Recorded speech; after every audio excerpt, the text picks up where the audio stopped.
Audriaus kredo matyt daug ką pasako. Fotografija nedarbas. Fotografija tai mano gyvenimas. Ir tai žodžiais matyt pasakyta beveik viskas. Iki paskutinės dienos fotografuodavo, nes jis skirdavo su fotoaparatu.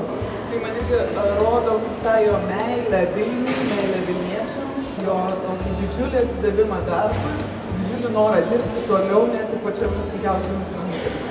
Sunku surasti žmogų, kuris taip mylėjo gyvenimą ir taip mokėjo juo džiaugtis netgi kasdienėse smulkmenose. Dar nei vienoj parodos atidarime nebuvo šitiek žmonių.